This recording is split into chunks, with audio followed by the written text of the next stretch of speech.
சிங்கமும் சிறு எலியும். ஒரு நாள் மதிய வேளையில் சிங்கம் ஒன்று காட்டில் தூங்கிக் கொண்டிருந்தது. அங்கு வந்த எலி சிங்கத்தின் மீது குதித்து விளையாடியது. இதனால் சிங்கம் விழித்தெழுந்தது. கோபம் கொண்ட சிங்கம் எலியை பிடித்து, நீ எனக்கு இன்று நல்ல மதிய உணவாக போகிறாய் என்று கர்ஜித்தது.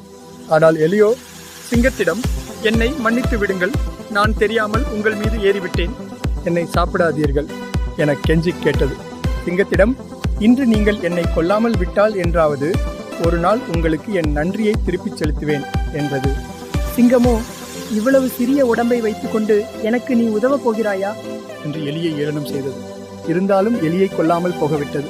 சில நாட்களின் பின் சிறிய இறைச்சி துண்டிற்கு ஆசைப்பட்ட அந்த சிங்கம் வேடர்கள் வைத்திருந்த வலையில் சிக்கி கொண்டது. வலையில் அகப்பட்ட சிங்கம் பலமாக கர்ஜித்து அழுதது. அந்த சிறிய எலி சிங்கத்தின் சத்தத்தை கேட்டு அந்த இடத்திற்கு வந்தது. வலையை தன் பல்லினால் வெட்டி சிங்கத்தை தப்பிப்போக உதவியது.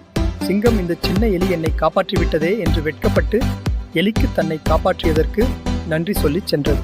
நீதி: உருவத்தை பார்த்து யாரையும் ஏளனம் செய்யக்கூடாது. உடலில் பெரியவராக இருப்பதால் தான் மேலானவர் என்று ஆணவம் கொள்ளக்கூடாது.